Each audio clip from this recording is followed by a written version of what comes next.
Welcome, everyone, to the regular meeting of ReGen Board of Directors. It's June 19th. It is 9:01, and I'll call this meeting to order. I want to begin by acknowledging that we're meeting on the holiday of Juneteenth. So I want to wish everyone a happy Juneteenth. This is a really important holiday to reflect and celebrate Black culture and our freedom. I think it's also a time to think about our nation's history and to recognize that we continue to be a work in progress. And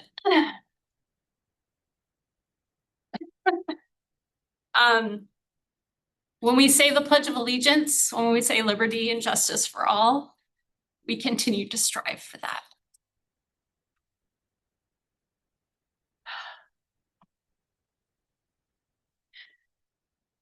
I also want to acknowledge that we have some great sadness to celebrate today. That this meeting will be in memory of two very important people for ReGen Monterey. Former Director Gary Bales and our Director of Operations, Jay Ramos, who recently passed. And so I'm going to turn it over to Mayor Delgado, who will be saying some words for in regards to Director Gary Bales. So this is the Gary Bales conference room, and he served on the board for 52 years. He represented the city of Pacific Grove from April 1969 to August 2021, making him the longest serving board member in the history of the district. Longest serving board member in the history of the district. But he was also the longest serving member in any special district in the history of the state of California. He was the vice chair here from 1984 to 1994, 10 years. And he was the chair from 1994 to 2002, longer than Kim. In 1969, he was the city manager of Pacific Grove, and that's when he joined this board. Before Gary got here, it was really just a small hole in the ground. That's what Tim Flanagan said, the former ReGen general manager. It was pretty much just a scale station, no place to meet. So the board gathered at La Playa Hotel in Carmel instead. During his 52 years on the board, Gary's guidance, leadership, and financial stewardship have contributed greatly in building ReGen's current infrastructure, including its first materials recovery facility and revamped MRF 2.0, a pioneering landfill gas to energy facility, a franchise hauler truck yard, the beloved Last Chance Mercantile, and grew about 5 employees from 5 to 116 by the time he retired. So he saw a lot of our history in person, firsthand. He continued to serve a 4-year term after 4-year term as a volunteer board member, well beyond his tenure, 25 years as a PG city manager. He said, "I was just happy to be here, and I stayed with it all this time." He retired in 2021 from here, and his 52 years of service earned him the right to be designated as board member emeritus. Sadly, he passed away this March, but his legacy lives on in the daily operations of this organization and in the Bales boardroom, which stands as a lasting tribute to his dedication and his impact. Served with Gary for many years on this board, and he was the guy that would always go to the training so that a few $1,000s could be saved from the budget. Because if you go to the training on governance, at least in the past, our insurance companies gave us a break, so we'd pay less money as ReGen if our board members took advantage of training sessions. And so I would see him at those training sessions, and he would come back and report back to the board. But that's just a small token of my memory of him. But he was always sitting over there, always the last to speak. He'd speak very quietly.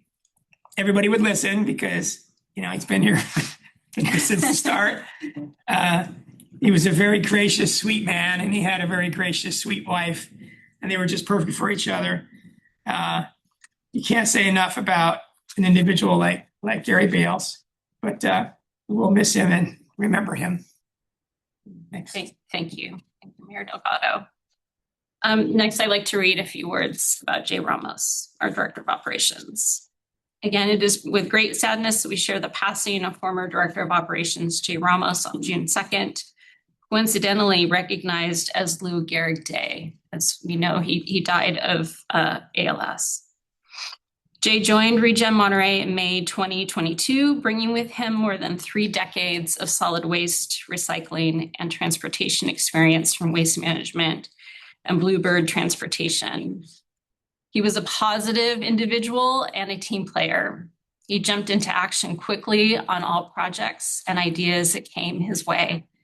Jay also demonstrated leadership by inspiring others to take action, because if they didn't, he would. Jay also cared deeply for his employees and anybody that he encountered during his workdays here at ReGen. He demonstrated courage during a time when it would have been easy for anyone to give up. Jay was always in great spirits, regardless of the issues and concerns that may have presented themselves. He continued to work as long as he could during that time. You could see his fortitude, never once complaining about his challenges and always letting folks know he was going to be okay. Jay was a true professional, mentor, and caring leader here at ReGen. He will be greatly missed and forever remembered. I remember Jay, I think it was one of my first, our holiday celebration, and there's a raffle, or he had gotten some prize, and he was giving it out to other people. He was someone who, and it just occurred to me, I'm like, that was very kind of him to put his money towards something and then giving it towards other people. And I think he obviously cared a lot about our agency and our industry. So if anyone else would like to say a few words, I'd like to give you that time to do so. Yes. When I met Jay, he could talk, and he was so funny and so happy, and he was a really hard worker. And if you asked him something, he would sincerely try to get it done if he could.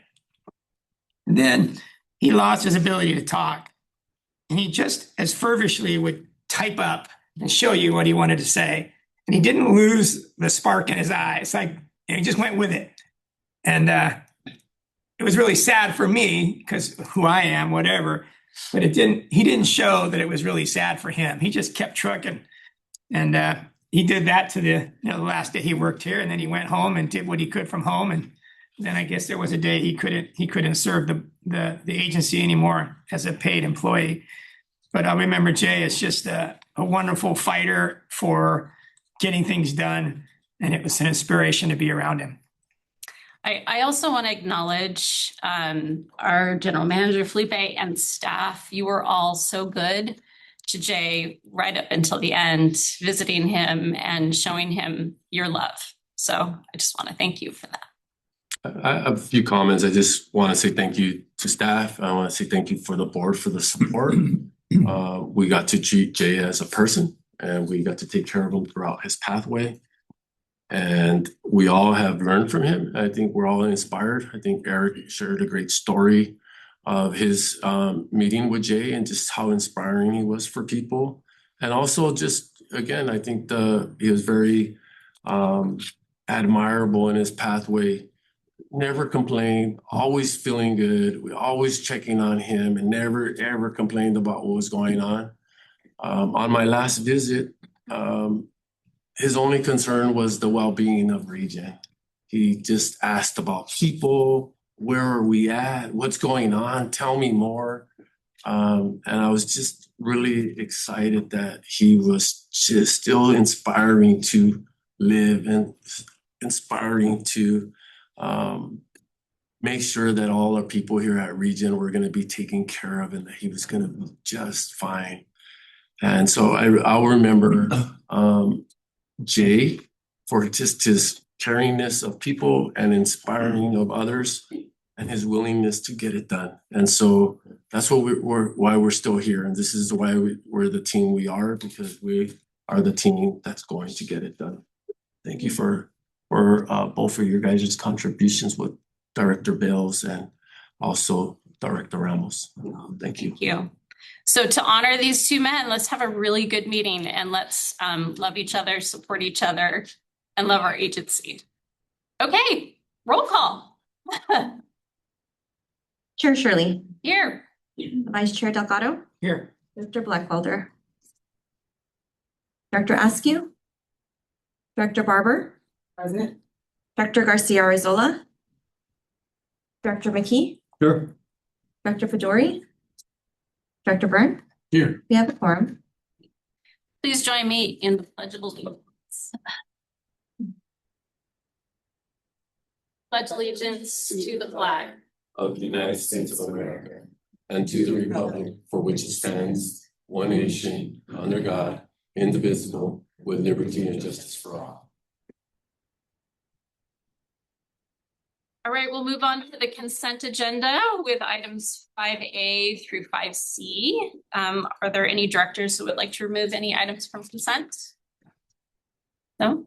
Anyone from the public would like to remove items from consent? Shannon. Okay, great. Bring it back to the board for a motion. Great, Second. great. So moved by Director Barber, seconded by Director McKee. All those in favor say aye. Aye. Any opposed? Motion passes. All right, we'll move on to our recognition and presentations. And we have a recognition of 25 years of service for Rosemary Perez, who's our accounting technician.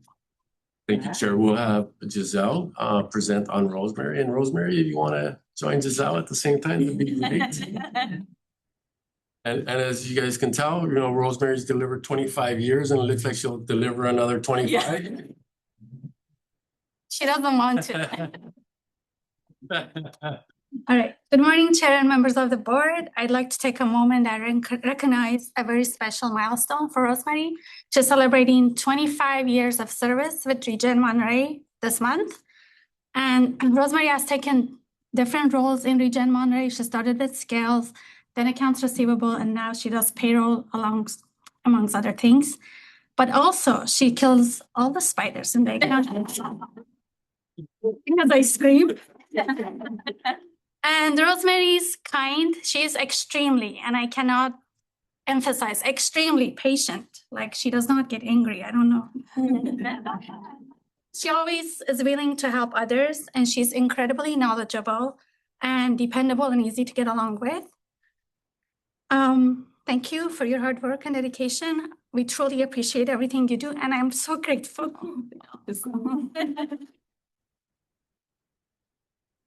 I've met you as a person and to work. Aw. Rosemary, would you like to say a few? Yes, I'm grateful. I appreciate the recognition. I can't believe it's been 25 years. I'm grateful for the opportunities I've had and all the support and all the friendships I've made here along the way. Aw. Thank you. Rosemary, I have your certificate here. Yeah.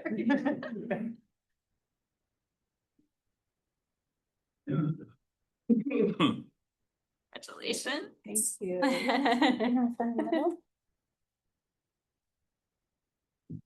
Thank you so much. Thank Thank you. Congratulations.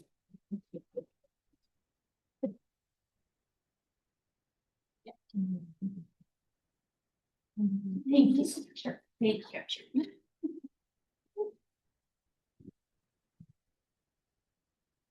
All right, let's back up a little bit. Beep, beep. We're going to public communications. Are there anyone wishing to address the board on matters not appearing on the agenda? May do so now. Anyone online? No one in here? Great, done. Closing public communications. All right, let's move on to our discussion item. We have 7A, which is AB 2561, the public hearing and report on status of vacancies, recruitment and retention for fiscal year 2026. So we'll start off with the ReGen staff presentation. Thanks, Jen.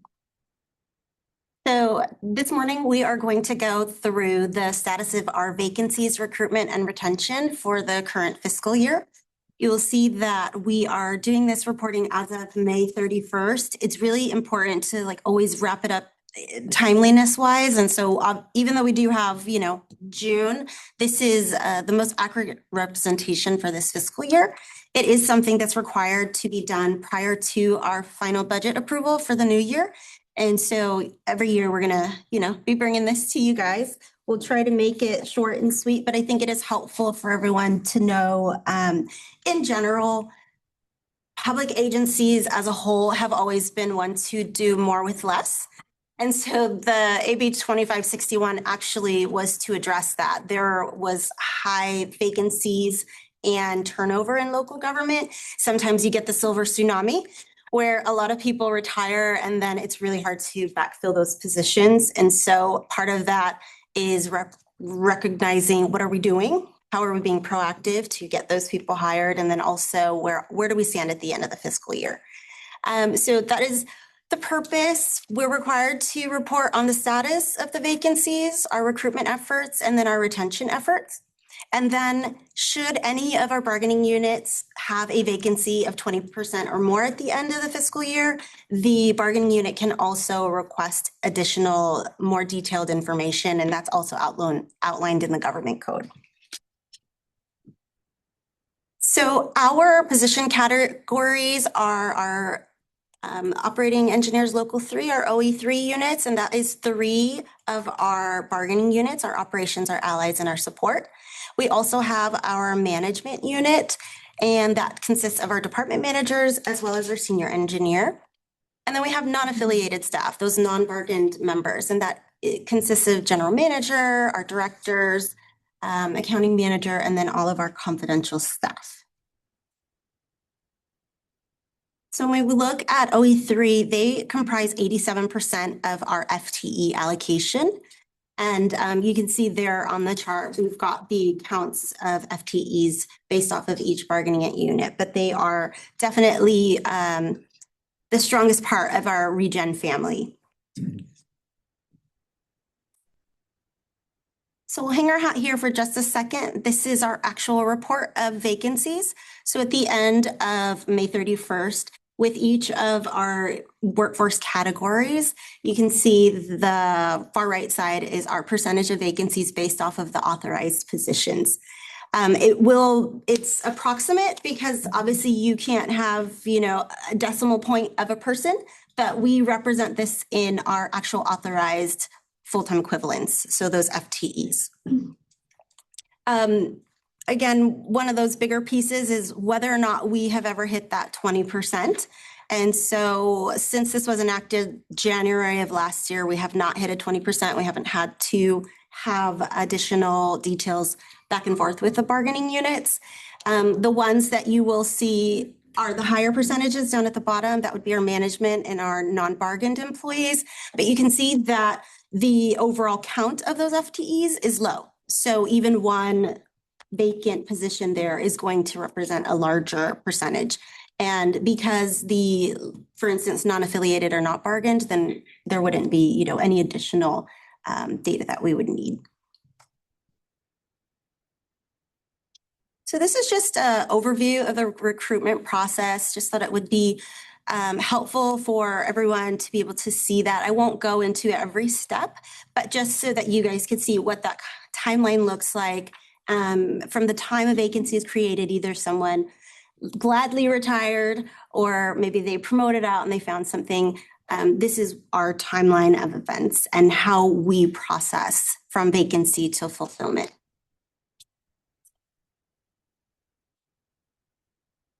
When we look at how we recruit these like effective measures, one of the first things that we always have is our job opportunities webpage on our ReGen website. And that makes it really easy for anybody when they are kind of briefly looking through, they do the little Google search, it pings very easily. But we also have a lot of the larger online vendors that we recruit out of. So Indeed, ZipRecruiter, LinkedIn Green Jobs, Professional Association Job Boards, that's on the far right and a little bit below CRRA. Any of these agencies that are associated to us, we're able to post on job boards if they're available. And that it's helpful when you're looking for the expertise that we need for what we do here, right? There are opportunities for career fairs, especially when you're looking at, the cities that offer things. And then also, of course, educational partnerships, if there are any opportunities for students to come in and support and learn about us, get curious, stay forever. Our employees and that professional networking that they give really is a testament to us, to our ReGen family, because oftentimes you'll see that somebody that applied for the job was because a peer or someone that they knew worked here, said how much they loved it here, that it would be amazing, and then that person is interested in coming by, because we're like a diamond in the rough in that respect in terms of our culture and what we offer to our employees. And that's really a testament to us. It's always encouraging to know that and hear that from people. But we always have obstacles, right? Just in general. As a whole, Monterey County, there are shortages in housing. It's very high cost of living, and that's challenging to attract quality candidates. Even so much as, like when we say outside of the region, it could be Watsonville. You tack on the drive and the different things like that. It can be challenging for people to, want to come and work here.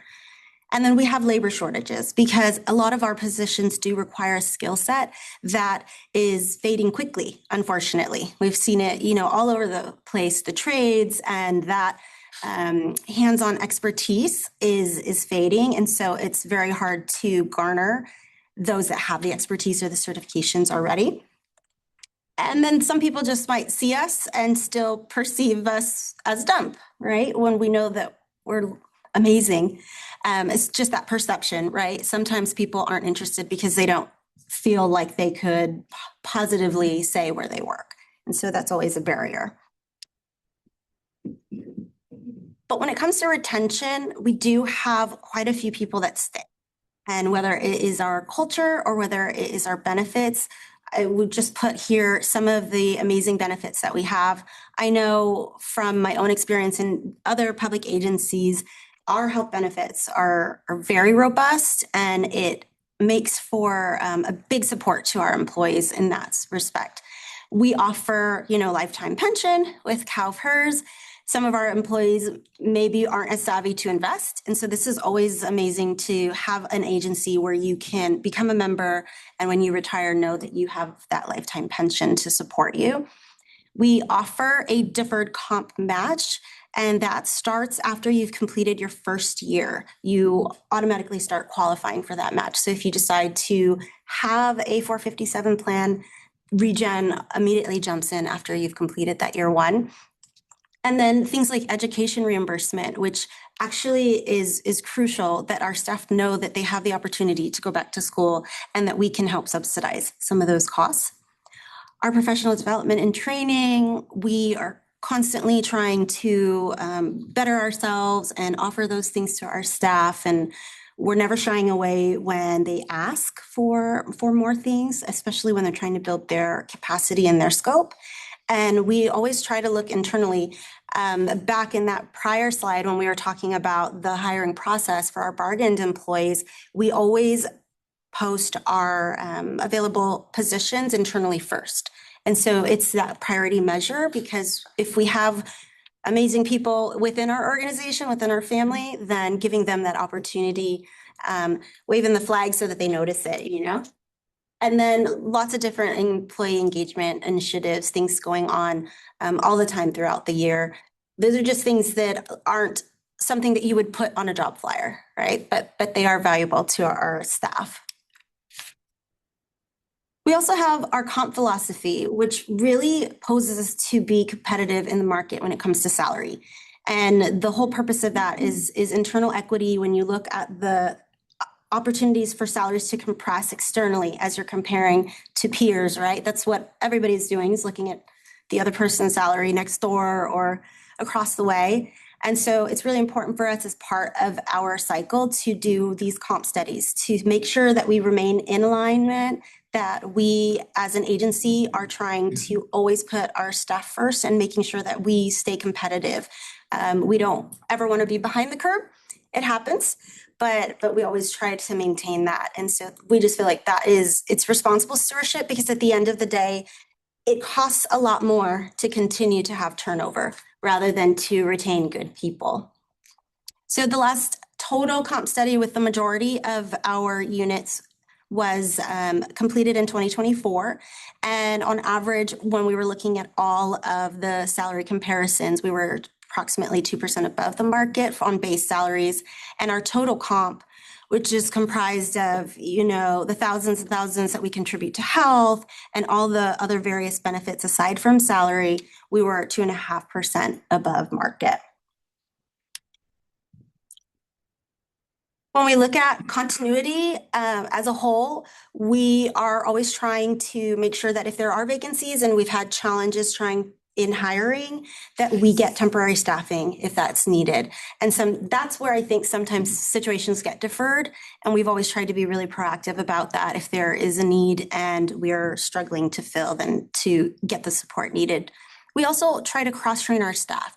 So that's one of the things that even more recently is employees jumping in, right? And being willing to learn, being curious, and knowing that what they're doing, maybe it's not quite exactly what they thought they would be doing at the time, but it's to help us as a family and as a whole. That also helps with succession planning, right? Because people get curious after they've gotten an opportunity to do things like that. And then safety and wellness is really important because we are so unique in that there are a lot of opportunities to, maybe have an unsafe environment. That is always top priority. You'll see later in our memo in regards to our safety program as a whole, trying to ensure that it's robust and comprehensive. We have that regulatory compliance where we're constantly monitoring to make sure that staff are trained. And we do that monthly, doing staff trainings. And then also we have our committee for the safety. We are very focused on streamlining our equipment, whether that is for an office, making sure that things are ergonomic, infrastructure as a whole, that it's safe for our staff. And then we have our wellness program, committees, social things like that to also round us out. And this is just a representation where we're at with our current active staff. And we can see that there's approximately 59.38% of our active FTEs that have been with ReGen anywhere from 6 to 16 plus years. That's really positive, especially considering how I said there are retirements and things of that nature. So it's really positive to know that even our younger staff have been with us for a long time, right? The earlier staff. So that's always exciting. One of the things we have to do as part of the Assembly bill is to review our practices and to report out whether there were any changes in our policies, our procedures, our activities that would negatively impact us. That could look like us deciding that we didn't want to post on half of those job boards anymore, or things of that nature. We did not have any significant changes this year, and we have not implemented anything that would inhibit us or negatively impact our ability to hire and recruit. With that, I'll open up for any questions. All right, thank you, Rosanna. The next, I'm just following the order of our public hearing. So the next item is employee organization presentations. So do we have any employee organizations who would like to present? Okay, seeing none. Do we have any questions from the board for we can ask ReGen staff, or do we have any representatives of the employee organizations? No. No. Okay. Any questions from the board? Yeah, Director Fedori. Yeah, I first of all, I wanted to apologize. I was late. And I looked at as something related to this matter because my fellow board members, thank you for being here, for making it a quorum, not wasting 15 minutes of their time. But that's also reflective of the retention challenge here. I would like to, I consider that as dedication of the staff. And so really appreciate all of you who are here for making us meet those limits. 9% to me is like fantastic in this area. So that we're able to actually do that is really incredible. I had just a couple of questions. The somewhere in there, the slide said the work is considered dirty. I mean, so I get it, but Perceptions outside, right? Right, Looking right. at us. yeah. Mhm. So I think looking at the OE3 kind of like unit, which is the skilled workers, like, is there a way for us to appeal to Gen Z in this regard to make the jobs a little bit more attractive? Do we need to think outside the box to like rebrand the job description or position itself, which will help them? I mean, instead of labeling it something, can we label it something else? Is my question. The other thing too is if I look at it from a Gen Z perspective, they're more, I would say, related to like, I mean, greener, climate focused, transparency. I mean, there's like a lot of like kind of things that they hit on, and I was just thinking more broadly, like perhaps we're already doing this, but on the communication side, maybe highlight the technology that we have, the cleanliness of the environment, how green or climate friendly we are. Again, like you guys might be doing it. I just probably do not follow this as much, but just tossing it out there. Yeah. I think that'll attract, because I think the future is really going to be like Gen Z and how we attract them. So I think perhaps a focus there might help. And then I just from other organizations that I'm on, one of the things that we do is just tapping into local like schools. So CSUMB or Hartnell, if there is a way for us to build a connection there, maybe we already have like some trade schools and all that, but I think that will also help the way we're moving forward. But just some overall thoughts. Thank you. Through the chair. Yes, yes. I think your statements are extremely reflective of what ReGen is doing currently. We are trying to make job positions more attractive. We do have a connection with CSUMB. We should be approaching Hartnell as well, so that's a great suggestion. MPC, another facility where we could interject people that already live here to make these jobs a little bit more attractive. But some of what your statements are reflective of what's in the current budget today, with some of the job title changes and reflecting that there is a need for them to be more attractive so we can get the talent that we're looking for in these positions. When we still hear us being called as a dump, I think that is like a turn off for Gen Z. And nobody wants to work at a dump. It seems like it's dirty. When we come here, it is extremely sophisticated. And I think that's the challenge, is showing that transparency of who we are, what we're trying to achieve.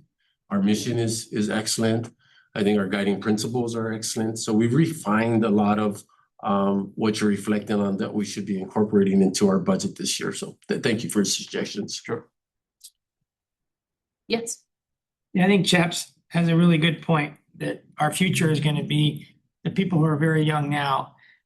And if we had a packaged program where we're targeting them to make sure they know the good things about here, and an oral history done of who we just heard from. I'm spacing on her first name. Director Guerrero? Oh, yeah. Rosemary. Rosanna? Rosemary. Rosemary? Rosemary. No. The young now. Yeah, Rosemary. Rosemary. Yeah, Rosemary. So. So if we did an oral history on her, a video, and showed it to local high school groups and just local high schools, for example, she looks like one of them, and they could see them in her. And when she goes over, when I was 18 or 16, I started working here. I think that kind of connection with younger generations is good. And I think getting middle schools and high school tours here. I just went to a Learning for Life, gave a presentation for an hour to about a dozen kids who are at the airport. It's the closest school to here. It's like you can almost, see this place from there. And they were just wide open. They had no idea what they were going to do for their career. But they asked all these questions like, how can we stop prostitution and in Salinas and support the victims, meaning the prostitutes? And that's a pretty deep question for a high school person to answer. So I think they're very much some of them are very much into helping the world. Another one was, how can we get more trash cans around my campus? Another one was, how can we make the intersection at Reservation Road, Imgen Parkway safer? So people that are thinking about that as their questions to ask a visiting, presenter are the kind of people that would be inspired or to come to a place like this and think about them. And with Rosemary telling them, yeah, I started just like you, and you can, you might start on the sorter or somewhere, but you'll end up going through where you'll end up being a David. And when they talk to David, he looks like he just got out of high school. We do it, people. We'll see. Anyway, Yeah. so just a concerted, explicit, packaged effort to go after youth groups in our area. You might get 1% of all the people that you show to, and that 1% might end up being, 10, 20 employees over the course of a 20-year period. But I like Chap's suggestion. Yeah. Great. Dale, you had? I'll just shorten this for what I was going to say, because that's very interesting. Your comment was fantastic. And I think it could be taken even further is we're changing the world. Right? And people should feel that way when they want to come and work here. This is far from a dump. Mm-hmm. So I think it's great. And once again, you just did an outstanding job in your presentation. I just sit here and marvel. It almost makes me cry. I don't know how she does it. I really don't. It's just so well done, so intelligent, thorough. And entertaining as well. So thank you. Yeah, great job. All right, I'd like to go back to staff. Would staff have any comments? I know that Eric would like to speak. Yeah, I just wanted to speak to what you're saying and kind of talk about what our communications officer is doing in those regards. With the rebrand, we kind of went from Waste Management District to ReGen, and the branding has changed, from managing waste to being a research hub, an innovative place to work in environmental protection. That has been what we've been talking about a lot in our tours and in our social media. And social media, is where a lot of younger people are going. So what we try to do with the social media strategy is talk about those things and include, and also this social media is put on our feeds are shown on the employee boards.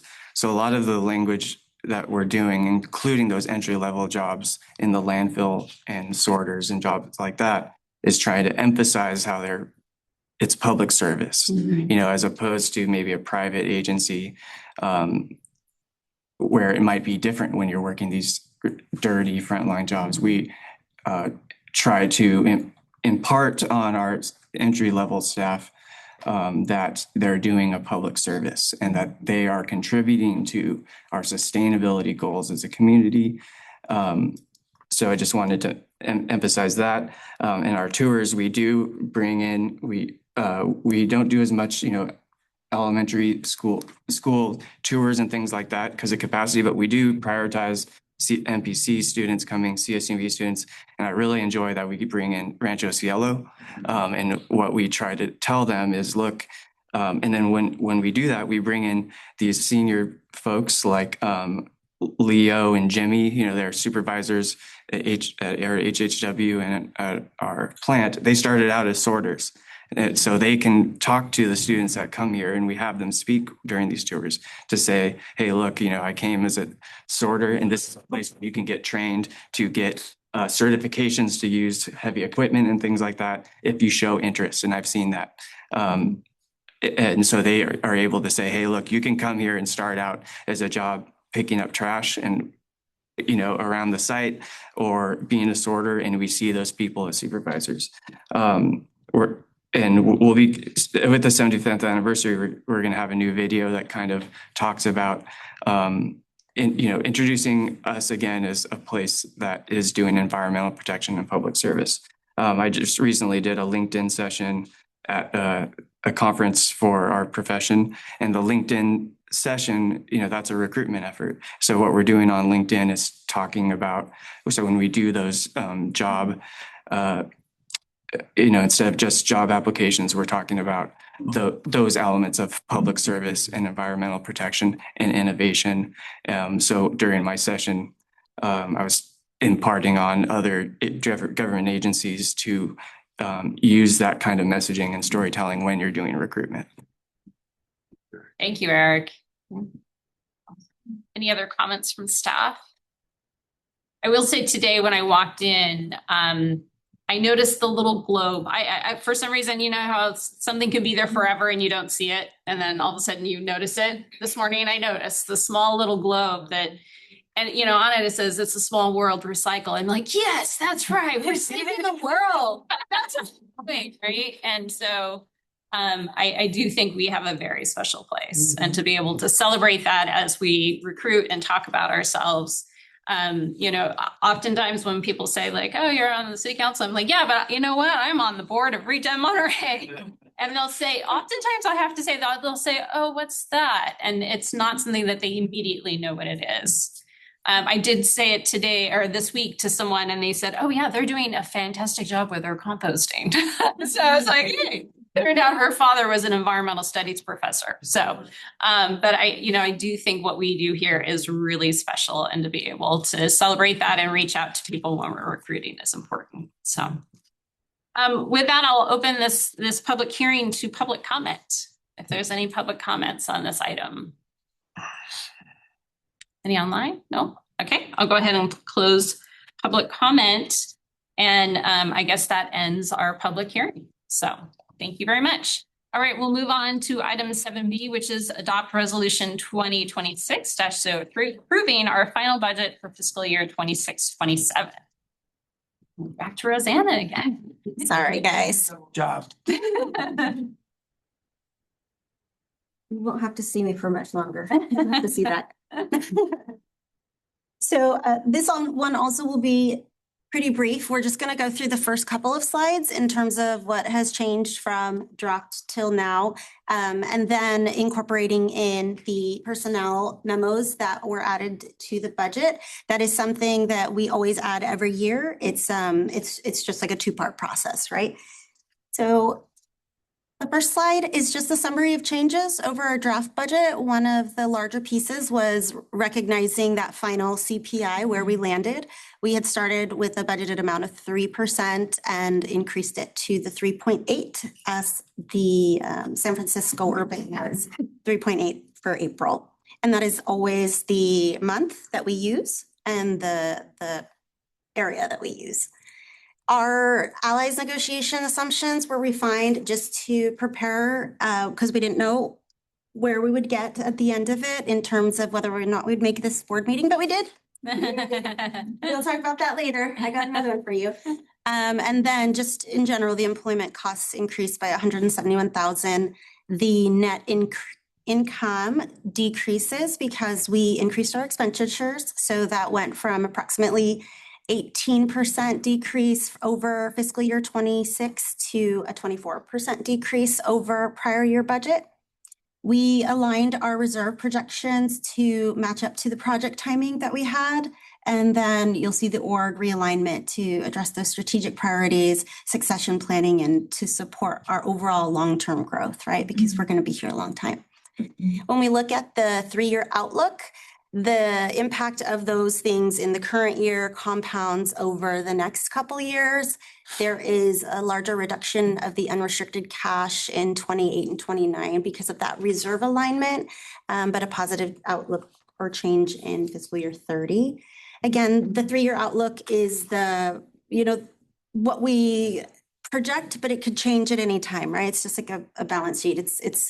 It's exactly wrong almost because anything can change, but it's important for us to do it to make sure that we're always checking and double checking as the year goes on, and then also in those out years.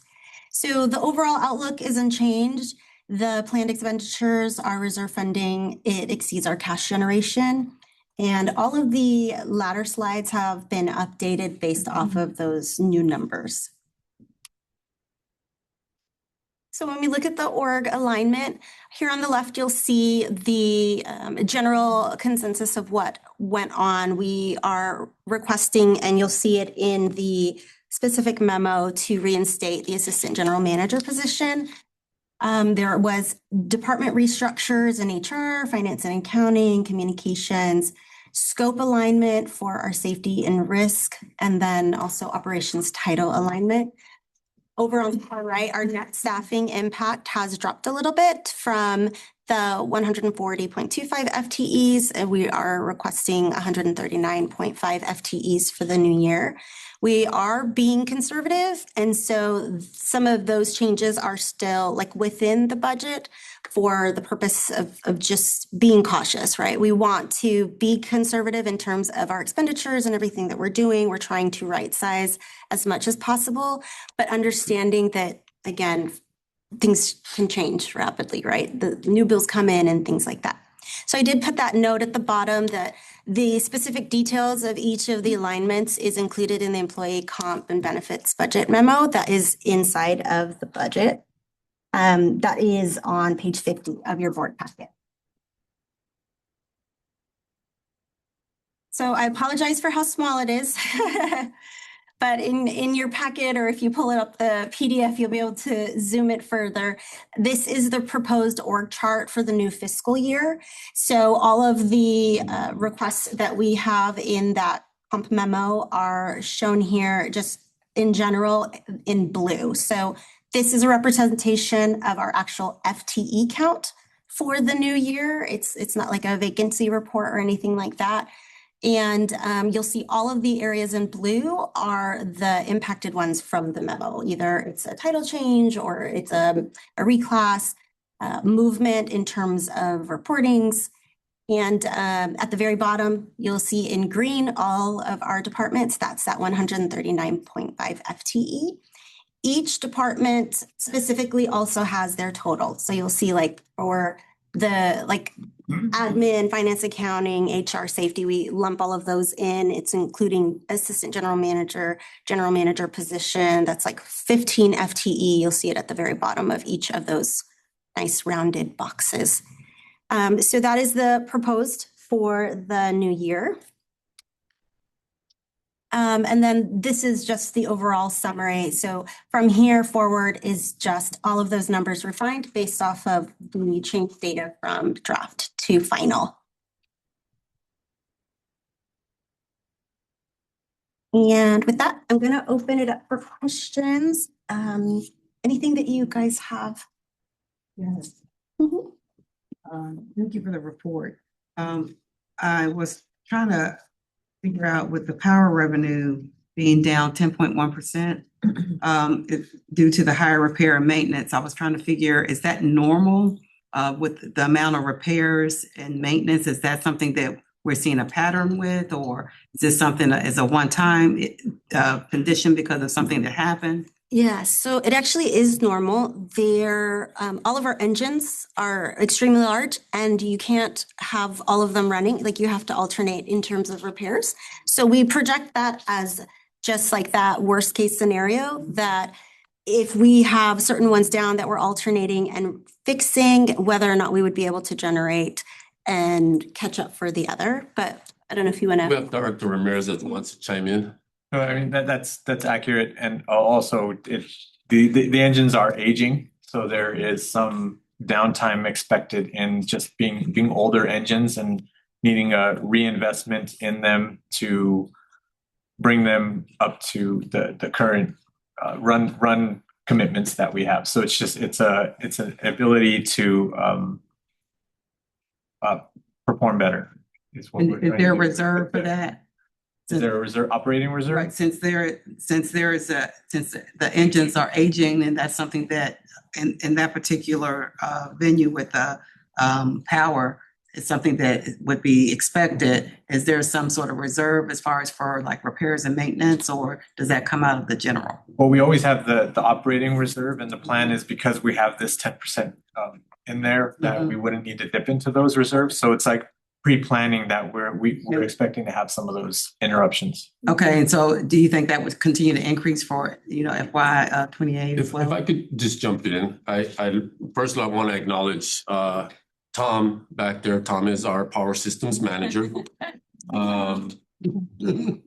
We have learned tremendous amount of valued information around our cogen plant. He's been working diligently with his team. He's got Pablo, Frankie, and Miguel, so it's a four-man team. They've already started engaging with one of the engines being completely refurbished, so we know that one is going to have a certain life expectancy, and that is mainly because of the 3CE agreement that we entered. Okay. So we knew we wanted to deliver a certain amount of power. We are also interested in a 20 to 30 year business case that we're working on to develop. So we will address the aging of these engines with some potential agreements coming our way that could bring online newer capital equipment or new investments that will drive a 20 to 30 year business case and business model. So I think the attention that we did today was only based on the 3CE agreement. Okay. That is only using about maybe a half of what we could generate. And it is only about a quarter of the landfill gas usage that we can use to operate. So we do have a way to expand the revenue that's coming in. But I think first and foremost, the attributes that the personnel that is in that department that is bringing forward, and also the investment from our engineering department. Seeing what our best business case, and I'm going to use David's phrases, we want to proton for proton, use every gas molecule to the best investment that we have. So this board will see those opportunities that will be laid in front of you guys as options, and then we'll receive direction to move it forward, which will give us a fresher look with some of our equipment. But we also have to recognize our power plant is about 30 to 40 years old, depending on what pieces of equipment.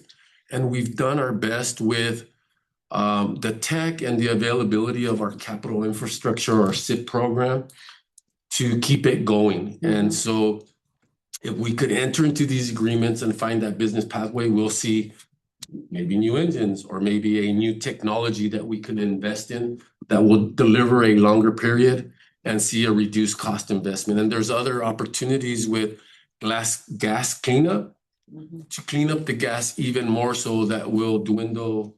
We think it could be half to 3/4 of the maintenance we see today could be reduced in the future if we invest in the right equipment. So we're actively looking and we're trying to build these case models that we can bring forward to this team. And is one of the items that I'd like to fulfill in the very, very near future. And it fits within the timeline of the 2036 strategy that we've developed. So excellent question. But I just can't say enough for the leadership in Tom. Tom is another one of those attributes that, I was looking at some pictures when I was sharing with Jay, and one of them was with Tom. He had his lunch bag and he was working on heavy equipment in the evening. ReGen went out and said, we believe in Tom to take this next step. He became a manager of the facility and just has shown tremendous growth and leadership in that department that I'm very confident that we're going to flip this one up on its head and it's going to be a winner for us in the future. Thank you, Tom, for your deliberate actions and showcasing what it means for the organization, for others to step to the plate as Director Delgado imposed on Gary Bales, is being those people that will sit back and then jump in immediately when action is needed. Tom has done that for our organization. Pablo has done it silently as a supervisor, but always willing to come in. And these guys are on 24-hour watch. That engine shuts down, they gotta stop what they're doing, and most of the time it's sleeping and pop out of bed, drive in here and try to avoid any of the nuances with the regulatory compliance actions that we have. But tenfold better than we were 2 or 3 years back. We know a whole lot more, and we know the track that we want to deliver for this organization with our power plant. Thank you for the great question. Thank you for the answer. Yes. All of you. And thank you, Tom. Any other questions? Yeah, Director Fedori. I'll just like slightly piggyback off of that. I just wanted to obviously thank Tom, Pablo, everybody behind the scenes. But this is an important kind of project for the organization. So all that I'm saying is if we need external help to formalize something or to review something related to this project or whatever we need to do, I think we're more than happy to get there. So just letting you know. Yes, thank you. Thank you for the ongoing support. Director Ramirez, you want to add, what you've learned and what we're doing, and maybe add to my narrative as well? Yeah, it's a really exciting time at ReGen, and you're going to hear more about this, about the master planning stuff, but we're at the point where we need to make decisions, business case decisions, right? And so you need to look at what things are going to cost, what they're going to cost in the future, the replacement costs, et cetera, what your return on investment's going to be, what kind of contracts you can get. So it's like all that information is currently coming in right now. And so we are in the process of putting all that information together to kind of look at what's our best return on investment and what's the best thing for ReGen from a risk profile also. Because some things are more revenue, but there's more risk associated. Other ones are more hands off, and there's no other kind of investments, et cetera, in risk. So there's going to be some value decisions ReGen and this board will have to make to be able to make those decisions. We have been collecting that information, and we've now got it all. I feel like to kind of put together the first pass to be able to present to the board to everybody, and so we can start making those kinds of decisions. So we're right there, and so you're going to be hearing a lot more about it in the future, because I want to use every molecule that we get out of it. I want to make it financially attractive to get more gas out of the landfill. That's escaping energy, that's escaping pollutant in the atmosphere, and so I want to capture as much as I can, and I want it to pay us when we do. So Is a proton smaller than a molecule? yes. I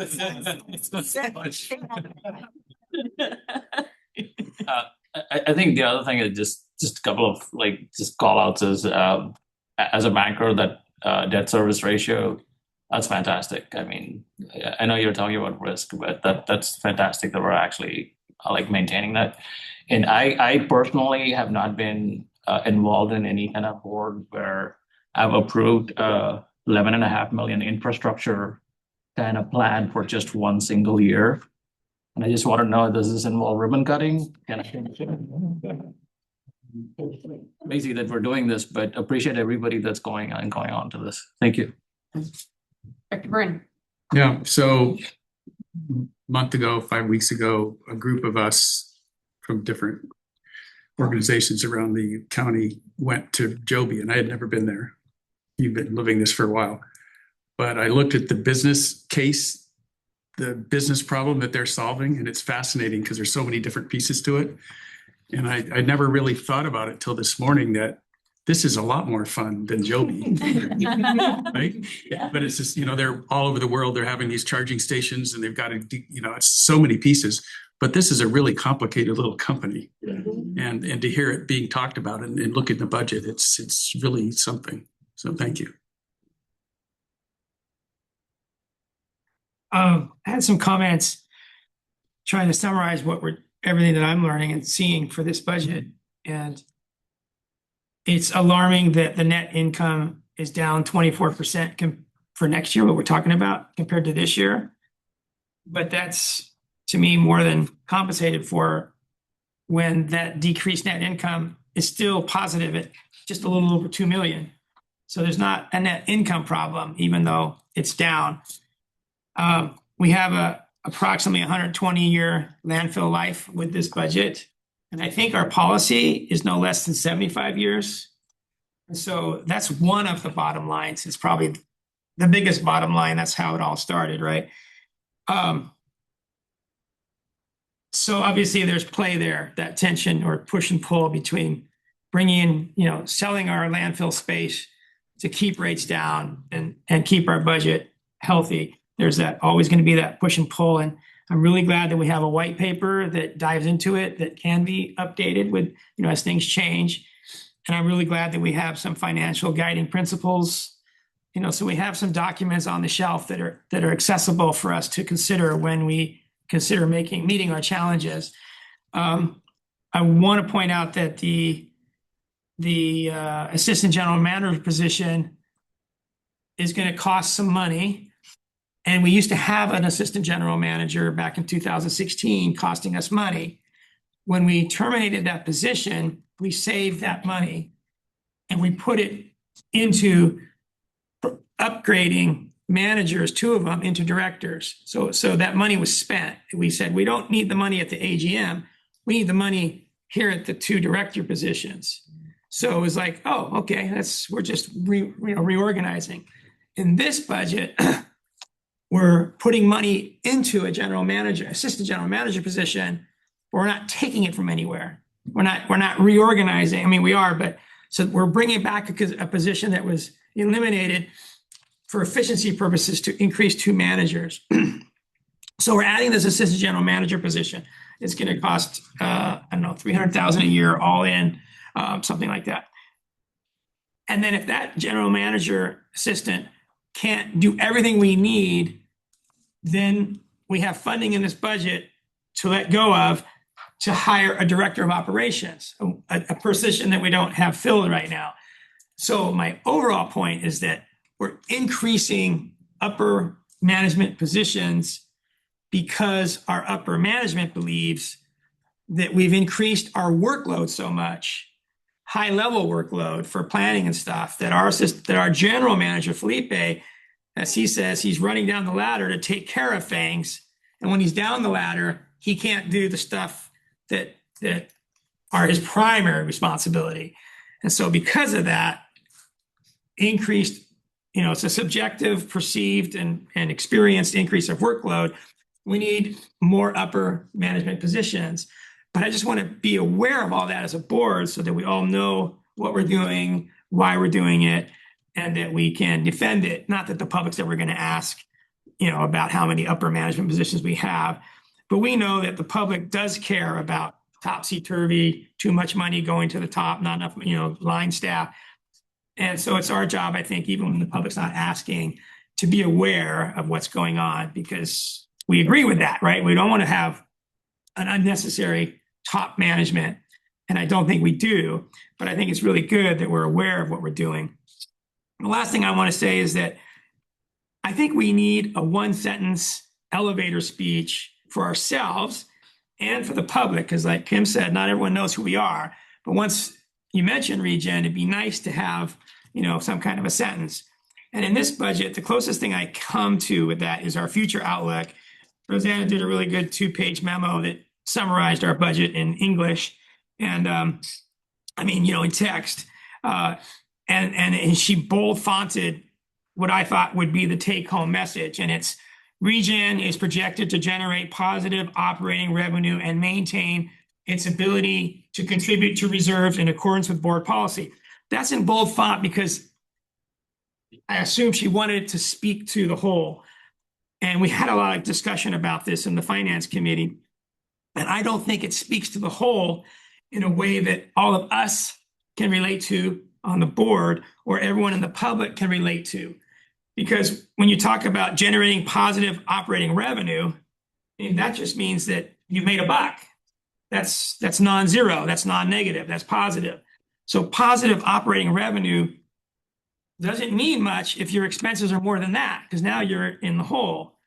And so when I tell a person on the street we're generating positive operating revenue, either that would mislead them or they wouldn't understand what it meant. But I'm looking for something I can tell someone in a sentence about how we're doing, that our future is bright, we're financially stable, and that all the board members get it too. And then it says, and that we're maintaining our ability to contribute to reserves in accordance with board policy. That's good to know that we have policies to set aside money and that we're doing it. And that's good, I guess, for the public to know too. But my whole rant here is that I hope that we can generate a statement that resonates with us and resonates with the public, because we have such a healthy story to tell. And this is not it, but I just came up with it really quickly. I don't mean that this is, but while we have near-term future challenges, we have the tools and the options to succeed, through those challenges. Something like that, or something more specific, something better written, so that we as a board and the public in one sentence, and they don't have to look at the rest of this budget if they don't want to, as long as they trust us, we just give them that one sentence. But I don't think yet we have that one sentence that any of us could share with a member of the public or each other that kind of encapsulated where we are. And if we don't have a one sentence, then I think we just have a little bit of work to do to come up with that one sentence. So anyway, that's my comment. All right, thank you, Mayor Delgado. I know that a lot of our cities, when I heard Director Barber's question, I know it probably stems from your own cities, right? Sort of structural deficit, not being able to pay for these, things moving forward. And, our city as well, having, deficits, needing to rely on reserves. And I think when we think about, this budget, I am very proud of this budget, because we are able to cover our expenses. We are able to plan for our reserves, but it's also, we're going into this eyes wide open, knowing that in the future we're going to have some big decisions to make. For now, we're okay. We're recognizing that if we continue on this trajectory, right, we'll have some low cash issues, but that. Again, it's eyes, we're entering into this very aware of our situation, knowing that we can, change all the little levers as we go to make sure that we have, an outcome that we all want and desire. So I'm very proud of the work that our staff has done. And I know it's been a long haul. And so I just, I'm very, very grateful for all of that. So, okay, at this point, we'll go out for public comment. Any public comment on this agenda item? Okay. All right, we'll bring it back to the board for a recommended motion for this item, or any further comments. If I may, Chair, just one thing to tag on to Mayor Delgado. There was a restructure over a decade ago, about 11 years ago. And the where staff is coming from with recommending this AGM role is that where we are today operating is significantly, like, light years different than where we were 11 years ago, right? If we just look at the different Assembly bills and Senate bills have passed, AB 1826, Senate Bill 1383, Senate Bill 32. When China decided to restrict what they were going to receive in terms of recycling, and that was a huge diversion that we had to do, and it costs a lot of agencies a lot of money. It's just one of those as a testament that where our scope was back then was this big, and now we've got all these things statutorily that we're having to address.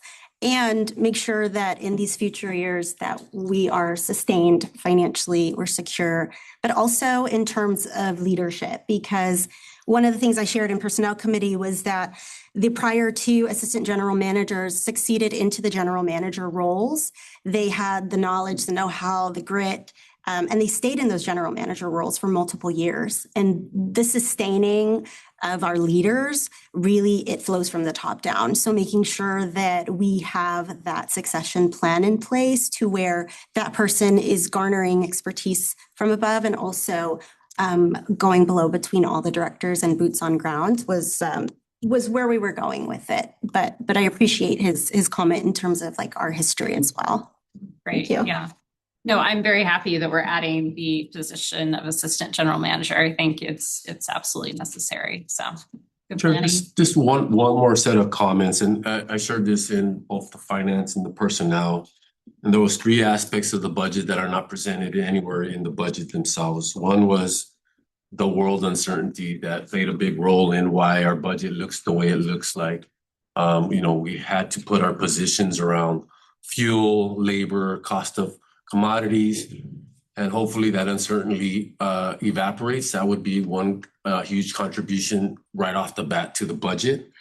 And the other two are results and pivots that we make along the way, which the chair has identified. We're clearly aware of all the challenges that are in front of us.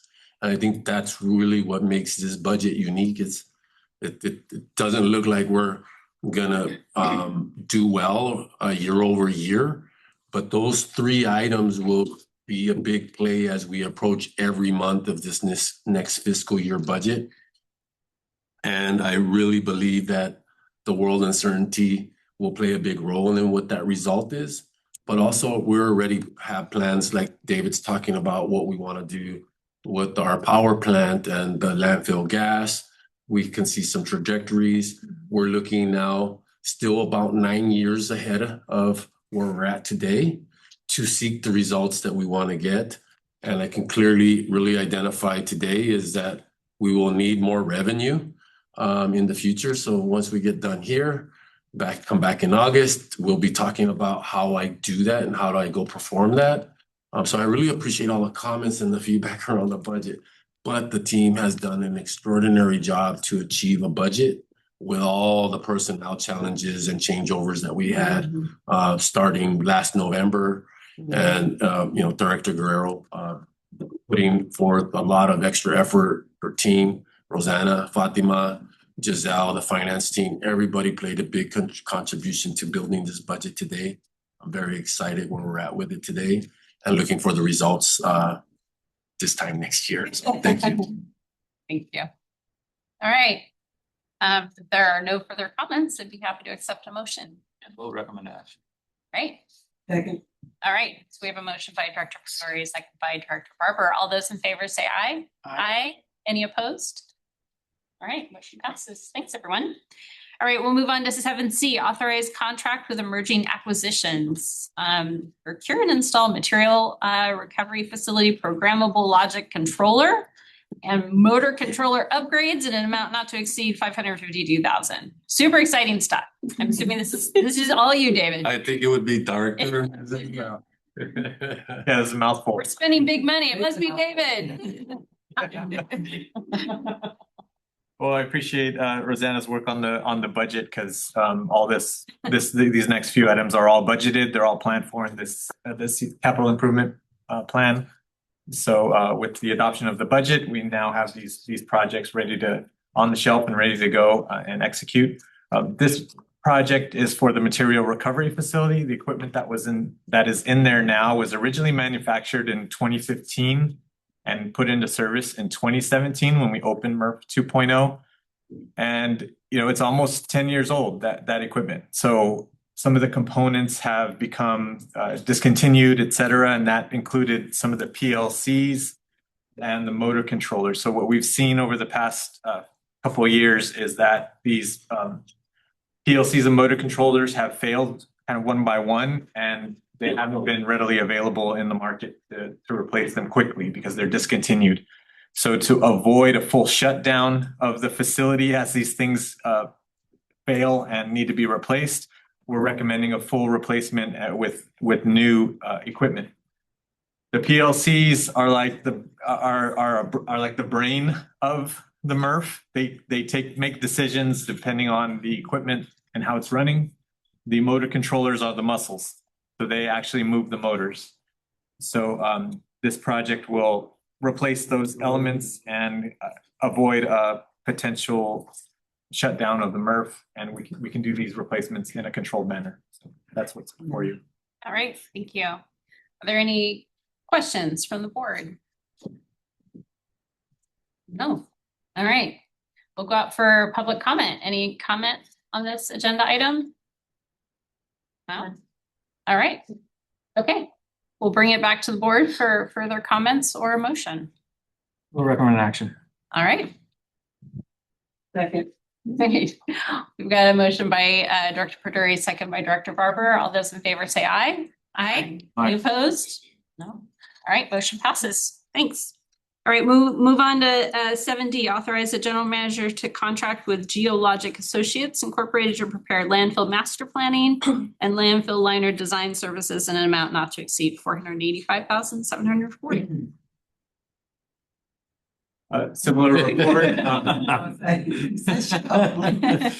This is one of those really exciting things that we've been really eager to take on as the engineering department.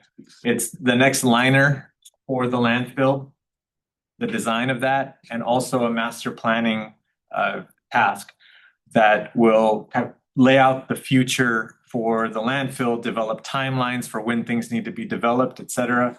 And over the years, we've deviated from the past master plan, which was created in 2004, and it's time for an update and reevaluation of the state that ReGen is in.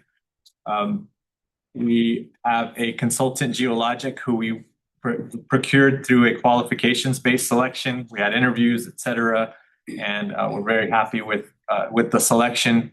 And they're slated to take on both the liner design, which 7B, if you looked in the memo, there's an image of where 7B is. It's an extension of module 7. That would take us to about 2031 as far as being able to easy landfilling. Easy landfilling is like you're set up for the next section to landfill, and you're not filling in areas that are difficult to fill. So it would take us to at least 2031. When we would have to bring module 8 into play. And so it's part of as the master planning, we'll lay out the next stuff, but we can do them in parallel with this consultant. All right, good, thank you. Questions for David? I'll go. There's a mention of an airspace clock here. Can we have that clock here so we can see? It'll hang over everyone. I really want to know what the time is on that clock. Yeah, sure. Yeah, I have a spreadsheet you can kind of poke at and play with. So the airspace clock is going to be a really powerful tool for us and for the board, because it can calibrate how fast your filling is. It determines your airspace. And so the airspace clock will have a calculator in it that if you change the amount of tonnage we get, if you put in new contracts, we can show how that impacts the landfilling. And so, it's a crystal ball for sure, but it's going to be something that we're going to put to use for sure. I must be here enough, because I was thinking of like making a clock with recyclable materials. So creative. But I'm good. Okay, good. Yeah, Dr. Yeah, I've been here for a number of years, but I sit on the board, I'm inside a building. I have never really understood what's going on in the landfill. And the landfill is the core of what we do. And a week ago or 2 weeks ago, Eric and Felipe took us on a tour. It's in his GM report on today's agenda. But anyway, that little tour, we stopped for maybe 5-10 minutes where we had an overlook of the landfill. We watched them putting new trash in as we're coming down. And we saw a long line of trucks it might take an hour to get from the end of the line to the front of the line to actually dump their stuff. So, oh, here are the trucks, look like little matchbook trucks, because it was from a distance. And they were putting it into one part of the landfill. And Eric and Felipe said, yeah, we were gonna empty it in line, module 7 was gonna be here, but because of good reasons, it's gonna be a little L-shaped up on a bench. And then we're gonna do the 8, and 8's over there. That big mountain is where we've already filled up, and pretty soon it's all gonna be kind of at the elevation of that big mountain. Anyway, it was my first time of understanding something about the physical nature of what we do. And it was enlightening, it was inspiring, and it was a connection between everything, all the time I spent in this room and what's going on out there. I mean, we do go to Last Chance, and we do go to hazardous waste and the Z line and stuff, but I don't go to the landfill itself very often, and that's our biggest single component of what we do. So I came away kind of what I said earlier with the idea that it'd be nice if all the board members and all the public had a way of quickly grasping what goes on at the landfill, because it's essential what we do. And during our last finance committee meeting, someone got up, Felipe or somebody, they just stood at that map and they kind of went over the same things that I just said that they went over out in person in the landfill. And just looking at that, it's like, whoa, okay, that's why we're here. And then when I went outside, I said, oh, now I'm seeing what's on the map, but in person. So I'm just suggesting that there be some explicit way of us all learning what's going on in the landfill and somehow encapsulating that in a video or something that I can share, that we can share on our website with the public, because they're clueless what where means when they throw it away, where away is. And that's where away is. And it's really fascinating. But most people probably don't understand how we operate the landfill. Well, I think in that same finance meeting, we talked about having a field trip for one of our board meetings where we all go out together to look at all this. And I think that would be really beneficial to actually be out there, outside to see what's going on and be able to like really visualize it, what we're talking about in here. So, yeah. Good. Any other questions on this item? All right, we'll take it out for public comment. Any public comments on this item? No? Okay. We'll bring it back for further comments and a motion. All right. Okay. So we got a motion by Director Perduri and a second by Director Byrne. All those in favor say aye. Aye. Any opposed? Okay, motion carries. Thank you. All right, we'll move on to 7E, which is approve the fiscal year 26-27 pay schedules for the operating engineers local 3 operations unit, support unit, management unit, and unrepresented, confidential and at-will classifications. Sorry, I'm back. It's all good. This is a good one though, and a lot of our team, some of our team is here too. So what we're recommending is that the board approves our 26-27 pay schedules.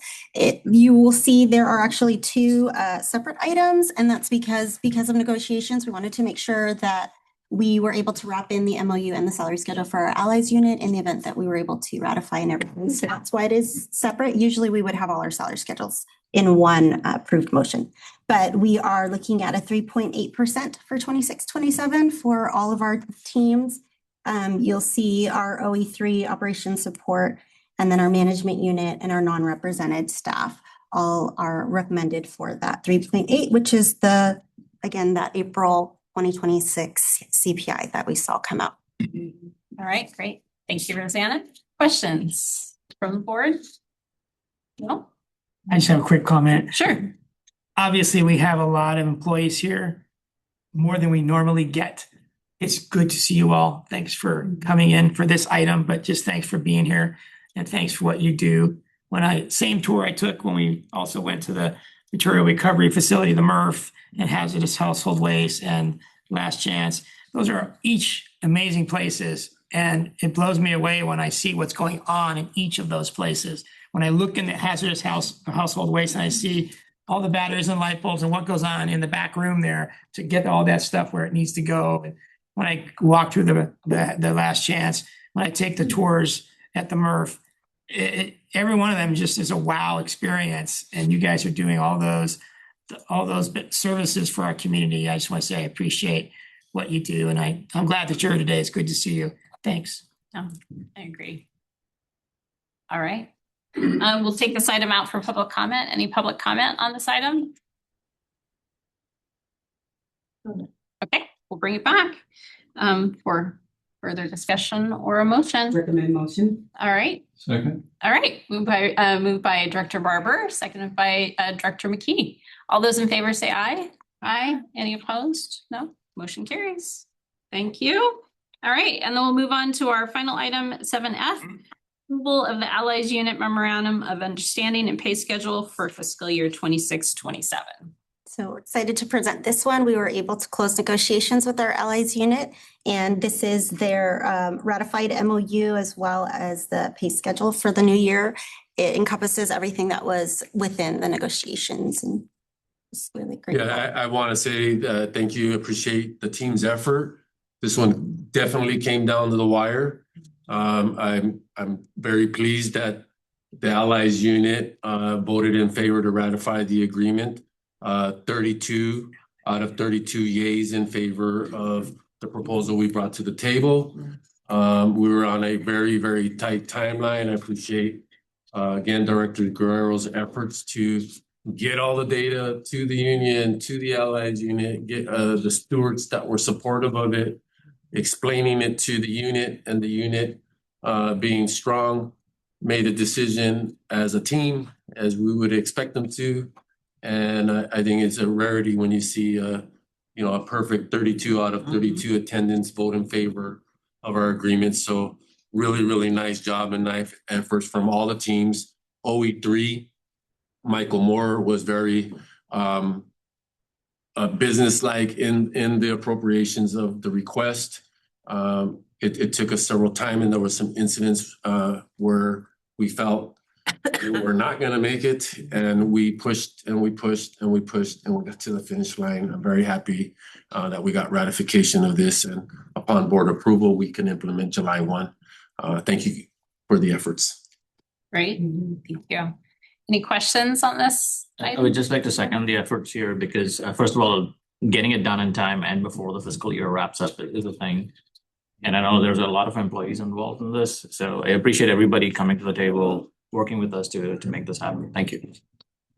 Yeah, I'm going to second those comments for sure. It is tough when you're working against a sort of a deadline. And I appreciate the collaboration that needed to happen in order to achieve this. So thank you. I wanted to say that when I drove in today, there was at least 4 staff picking up garbage on Charlie Benson Way. And it's probably the least favorite task to do, but it is first impression. It's really important to do it. And last Sunday, volunteers came out on a Sunday and they collected 32 large bags of garbage along Lapis Road, but most of it was on Del Monte Boulevard between Charlie Benson Lane and the next street, which is Lapis Road at the southern entrance. And we spent a bit of time at the gate of Charlie Benson Road because it's closed on Sundays, right? So that driveway to the gate, we picked up quite a bit of trash. We didn't get it all, but we got most of it. And it was noticeably cleaner when we left than when we got there. But my point is that the community cares what you do, and the community cares about even those dirty tasks, right? So with the volunteers doing outside the gate and you all doing inside the gate, Charlie Benson Lane looks cared for. And that's what everyone sees when they first come in. And so I like that partnership. And before you all stepped in today, who are staff here, we were talking about how do we get your kids and your grandkids to work here? How do we attract younger generations who might think this is a dirty job or whatever? And we had a lot of good ideas that are already happening, but it was good for Eric and Rosanna to mention them. But I was thinking, you guys are all great ambassadors to the younger generation because you're surrounded by them with your kids and your grandkids and their friends and whatever. So maybe we can have like a family tour day where you're invited to bring your children, have lunch, picnic, whatever, and tour them through the facilities. So they see what you do, they see what your colleagues do. But more importantly, you say, hey, you can do this. You start out wherever you start out at an entry-level job here, and you move up to be like Tom, running the landfill, the gas, engine, stuff like that. or you do those heavy, you drive those pieces of heavy equipment. Anyway, just another way of trying to connect with the staff to say how much we appreciate you because we couldn't exist without you, and that, you know, we need your help to get the younger generation to follow in your footsteps. Great. Well said. All right, any other comments on this? All right, we'll take it out for public comment. Any public comments on this item? All right, we'll bring it back for comments or a motion. Reaction. Second. Who would like to take the motion? Director Perduri? Okay. And a second by Director Byrne. All right, all those in favor say aye. Aye. Any opposed? No? All right, motion passes. Congratulations, all of you. Happy to see you here. Great, we'll move on to our staff reports. We have a report on the Technical Advisory Committee from May 13th. Zoe. Good morning, Chair, members of the board. Providing you with a brief update on the Technical Advisory Committee meeting that happened on May 13th. I'll go over this briefly because some of these items have already come to your board for passage. So the first one was the budget for the fiscal year 26-27 SB 1383 MOU. Your board has passed that already, and that has traveled through many of the councils and is on its way to approval. So thanks for your leadership on that item. The second item is food waste prevention education resources. As a part of our communications team assistance with compliance on Senate Bill 1383, we provide some public education and outreach. And one of those things is making sure that we're not only telling people to put their food scraps in the green cart, but also reduce the amount that they purchase and thereby gets wasted. So if you buy strawberries on a regular basis and you don't end up eating those strawberries and they go moldy, let's think about a different way that we can reduce our purchasing habits. So Eric was featured in a reel that was posted on our Instagram page. We also provided some content to your member agency staff for posting on their website. And those are all part of the compliance efforts for 1383. So making sure that we're helping you all, helping all your staff do their job in the most efficient way while maintaining consistency on the messaging across all of our jurisdictions, because we're all in this together. Third item is the electronic annual report, which is affectionately known as the EAR. That's the large statewide report that your member agencies have with CalRecycle for compliance on multiple Senate bills that are already in effect. So Kristen O'Hara on our team, where's Kristen? We've got such a large audience. Kristen helps all of your member agency staff members that sit on our TAC fill that report out. So do the haulers that represent each of your jurisdictions. So congregating all of that data, collecting all that data from all the various resources, and then having your staff members put in a little bit of data too, helps us be a robust report that ensures compliance with multiple bills. So that's quite an effort. It takes months every year and is due in August every year. Last one is an update to our What Goes Where website and app. This has been an item that we've had for the public for many years. Started out as helping people figure out where to put their trash, recyclables, and yard trimmings at the time, in which bin. It's since evolved as we create more things as a society and have more diversion programs also at our site, where to put these different items. It's essentially a database that people can look up items and find out what to do with them. It was quite intensive to maintain, especially as the new bills came along. We do share this with Salinas Valley Recycles, and it is funded by the haulers. But we looked at the webpage traffic and app statistics and really learned that it was serving a pretty small portion of the public. They may have been heavy users, but a smaller portion were utilizing that.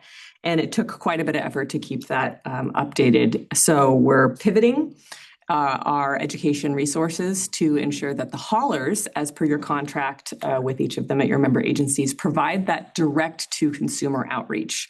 as we evolve, our communications team evolves as an agency, we want to be able to better and serve you at a better and higher level. And providing this what goes in each bin kind of an education that's already in your franchise agreements is not the best use of our time. So we want to help to move in a strategic fashion to help support you with new Senate bills that are headed this way, and be able to continue to serve you better with a nimble staff that we have.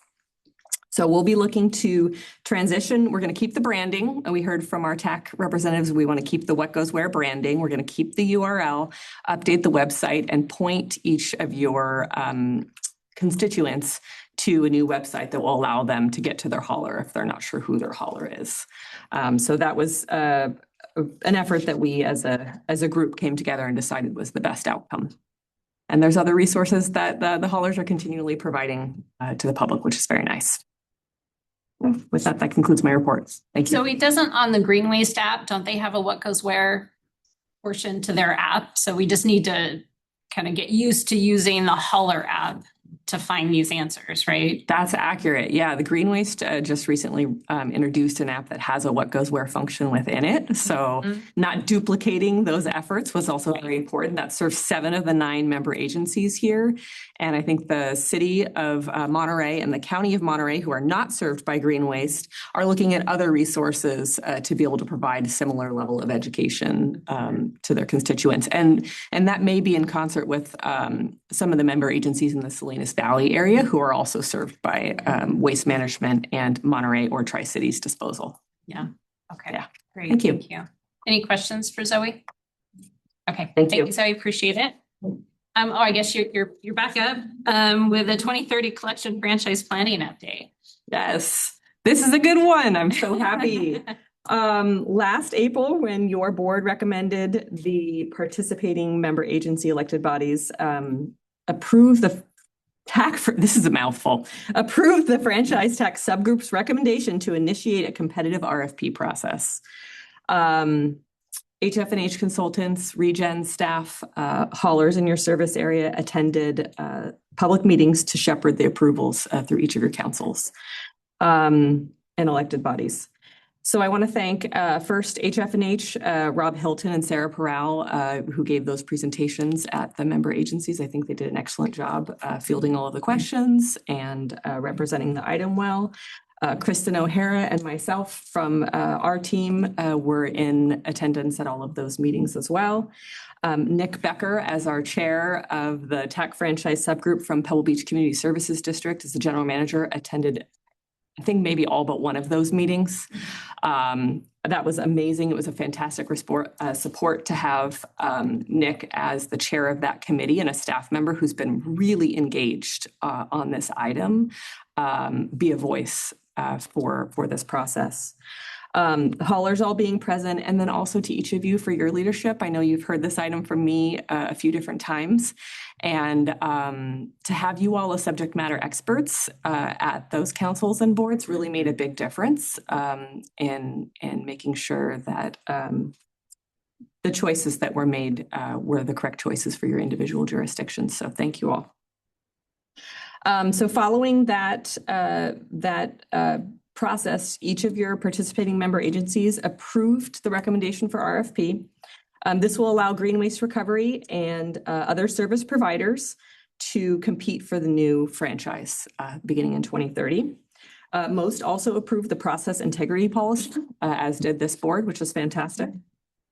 So with this guidance, the TAC franchise subgroup has now moved on to phase 2, which is RFP process support.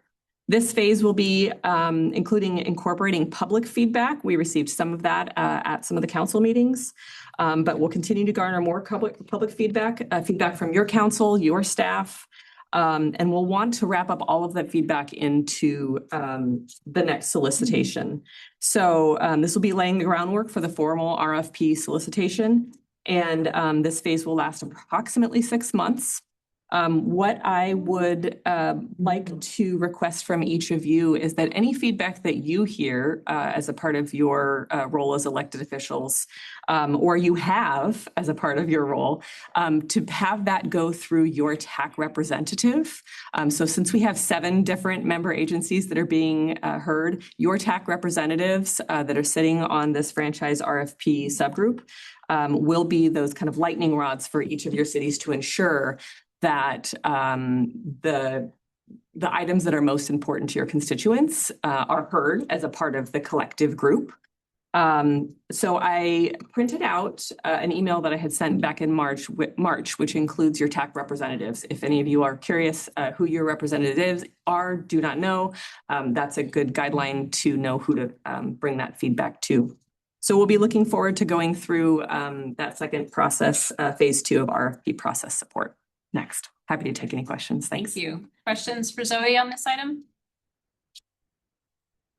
Yeah, not a question for Zoe, but in comment to the new contract process that she talked a lot about.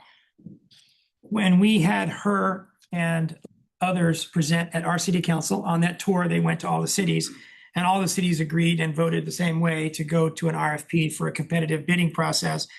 One thing I learned that night was in front of our city council was that, yes, we have 4 more years on the current contract, but after 2030, in the existing contract, there's an optional 5 years.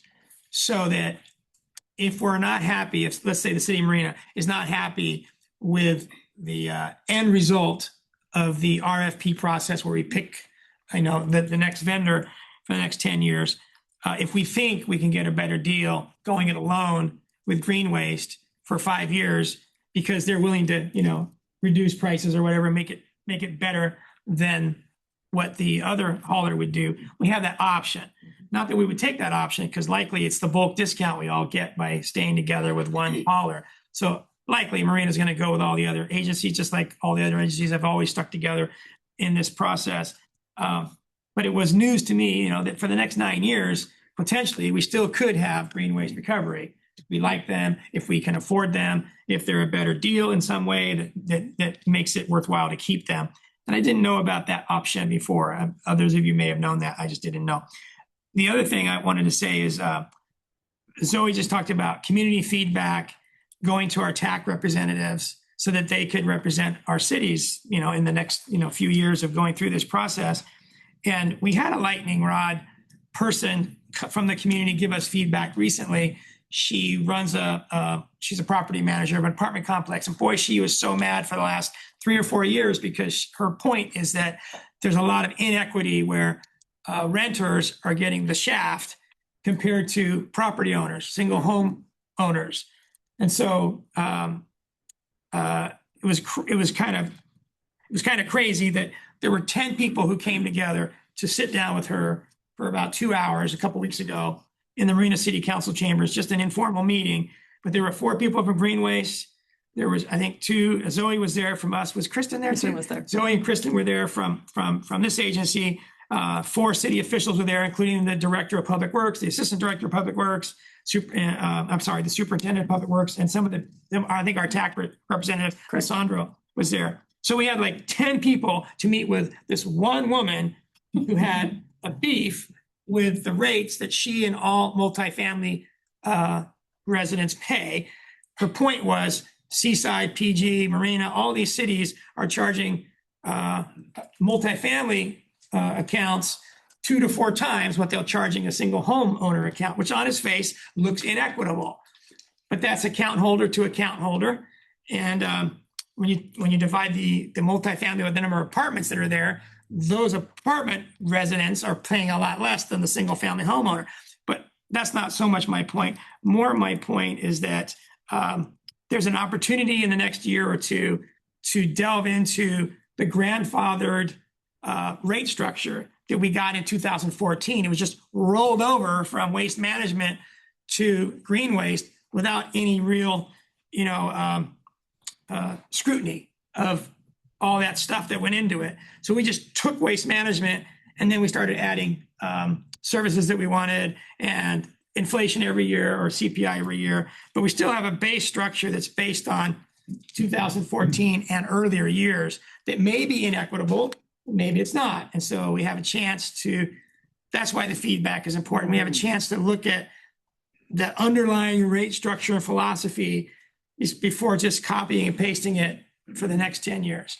So I was really happy that all these smart people came together to sort of, talk about that concern, because that kind of thing, that kind of concern is going to come up. And so now we're more ready for it than we were before, because I know the city people were learning that whole 2 hours. And I think the Greenways people, they were learning some things too. So we were all learning, but it was all because that one lady just was really upset about something. And she finally got her day in court, and she was not at all convinced when it was over. But she's a little bit softer now. And she said, well, I didn't know you were going to invite all those people. I said, well, they're all in the email that you were on. So of course, they might be showing up. So thank you, Zoe and Kristen, for taking so seriously one person's concern. But she did represent, a lot of people. When they hear, we got little kids wrote little letters saying, don't charge us apartment owners more than homeowners. That's unfair, because she had kind of spread that word. So it was really good to get all that education. Thanks. Yeah, thank you for bringing us together. I think you make two really important points. One is that there are off-ramps in this process for each of your cities to be able to make the decisions that are best for your constituents. And that was an important part of how we built the MOU for this process, is ensuring that if at any point, things were headed in a direction where your elected bodies and your constituents were not feeling like that was the correct direction, that there are off-ramps. There are also efficiencies, as Mayor Delgado pointed out, to staying together. But the other thing is, this is a 15-year agreement. We'll be looking at 2045 when we're all done with this agreement, likely. And so putting our, this resident that Mayor Delgado mentions is very timely. These types of concerns that have come up over the course of the last 12 years or so in this existing franchise agreement, we've got to try to hear all of those things that have happened in the past and how we would like to build those things into the next agreement, and also try to project what could happen in the next 15 years. I mean, we'll be in a whole different world 15 years from now, but to the best of our ability to try to build a new franchise agreement that's modernized and serves each of the constituents best in the most equitable way, as Eileen had mentioned, whatever that structure is.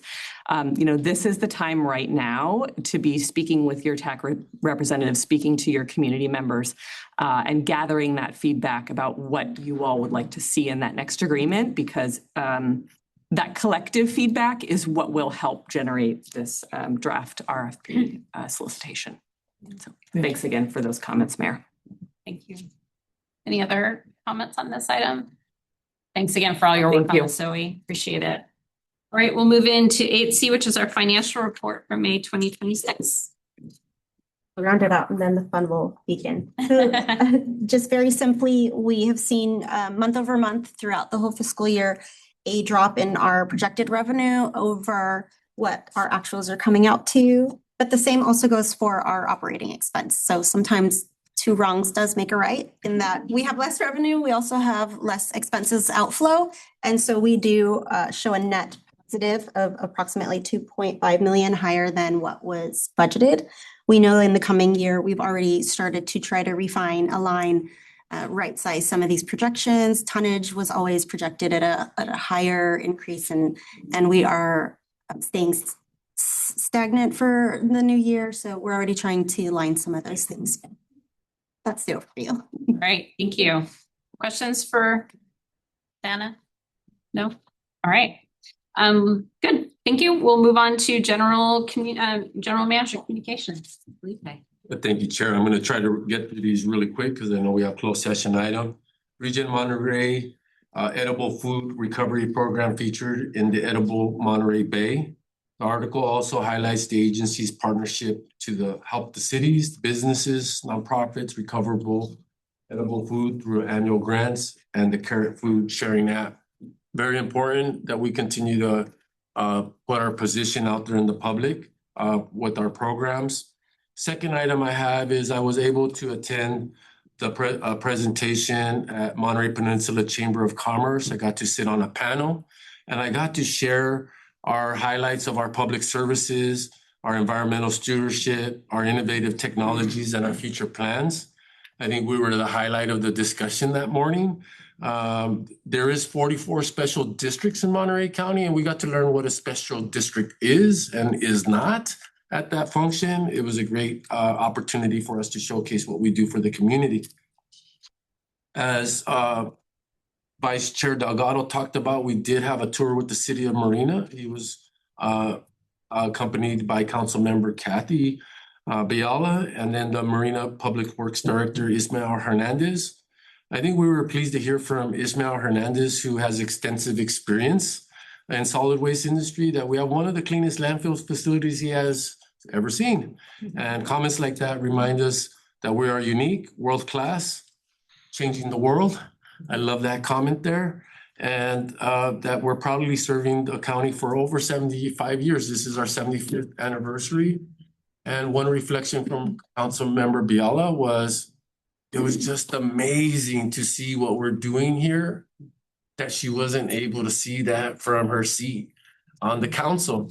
So getting our position around how do we get more efforts around the public seeing what we're realizing and doing for the community will be an intentful goal for us, and it'll be a winner for recruiting and getting the right people in our positions.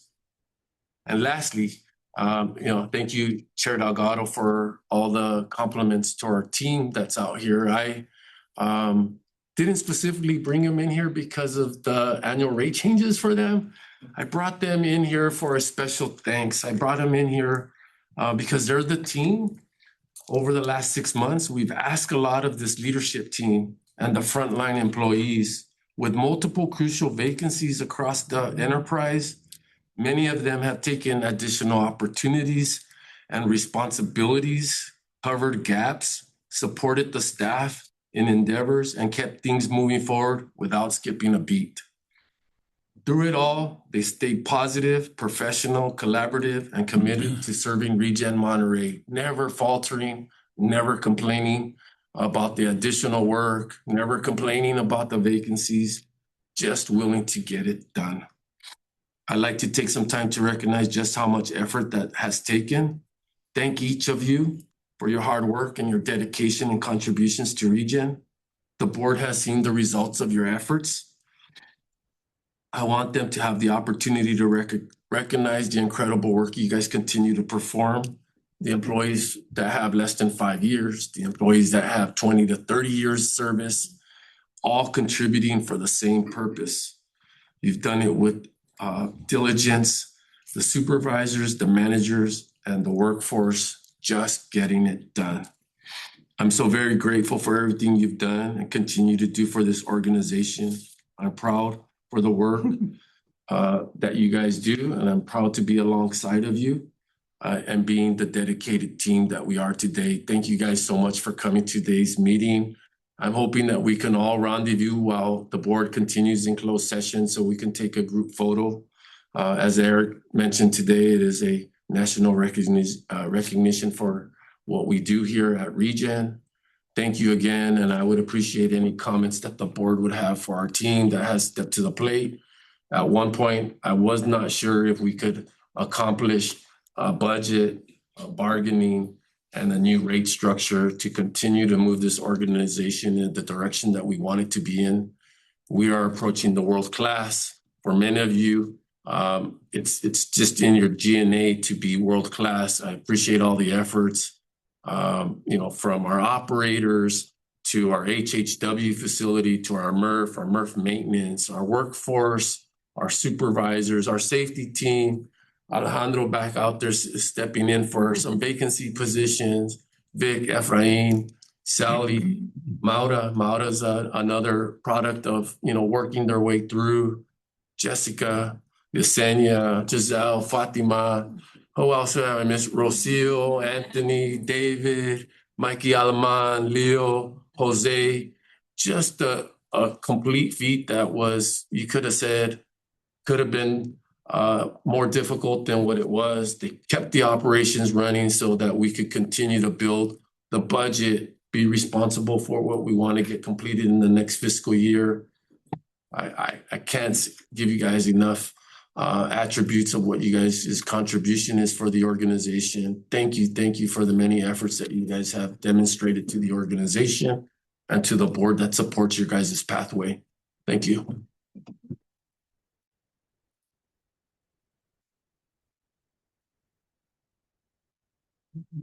I don't know any of you. I wish I did. That was impressive. But I'm looking at all of you and I can see exactly what he said is true because you all can't wait to get back to your jobs and make things happen. Like, are we done yet? I've got things to do. So thank you so much. I'm so proud to be a board member and be part of this organization. Yeah, I'll just, first of all, I would like to just say from my view over here, all of you guys are glowing in the, over here, in the back, just FYI, but this is I was commenting on this earlier too, which is, it's a reflection of the fact that we have a lower vacancy rate is really you, the dedication that you bring to the table, the commitment that you have for the organization, and the fact that you're continuing to stay here is allowing us to operate. So really appreciate it, that what you're doing. And hopefully, like Mayor Delgado said, you'll pass this on to the future generations so we can continue to do the great work that you're doing here. Thank you very much. Yes. Yeah, so I would definitely echo my colleagues in saying thank you for all you do. And you heard it, I don't know whether you were here when the chair spoke to the globe outside. It's funny that you said that because I actually was paying attention to the globe this time as many times as I've passed it and saying that you are changing the world. And so just, remember that each day that you come, and I know that you do, and that's why you stay. And so we appreciate all the work that you do in changing the world. Continue to move on. Thank you. I forgot a few people, Miss Julia, Director Ruby, Ida, Elizabeth, everybody, and if I missed any names, what I'm expecting of this core group to do is go back and give those same attributes to the workforce that wasn't able to join us this morning. So again, just thank you for everything that you guys do. The continued leadership is well demonstrated. Dr. Delgado. Yeah, Felipe just reminded me is you better be careful if you appreciate somebody, because then you got to remember everybody else in the room needs to be appreciated too. We have a philosophy of thinking of a living wage as $28 an hour. And I don't know where that metric came from, but it's probably just one of many metrics you can choose. But the metrics we used resulted in $28 an hour being living wage. And I think it's when two people live in the same household, like a couple, and they both make 28 bucks an hour in this area, they can survive. And I don't know if that's enough, but I know that 28 bucks an hour is higher than everybody makes. I mean, not everybody in this organization makes 28 bucks an hour yet, but this board is trying to put more money into that so that the least economically secure employees are making more, their wages are going up to get to that point of $28 an hour. If we make it there, I think the plan is in 5 to 10 years, that'll be higher then, right? But anyway, if we make it there, then we can look again and say, is this realistic? But at least right now, whether it's realistic or not, that you can survive here with $28 an hour, it's more than we pay, and we're keeping that in mind to try to get it up. And I know that you guys are supervisors and managers, but the people you work for, I know you're very close to, and I know they look up to you, and you have to inspire them that they have a future, and that you hear their struggles, and you probably wish that they can get more so that you have a more secure workforce as far as their economic security when they go home. The other thing I want to say is that Martin Luther King Jr. had a quote that had a lot of specifics in it, but basically the quote says, no matter what you do in life, try to be the best at what you do. And his specifics in that quote included things like street sweeper, garbage collector, things like that. And it reminds me that in this organization, 1985, this was North America, got an award for North America's #1 best waste management facility. And that was 1985. And so much has happened here. And I don't think we've gotten that award since 1985.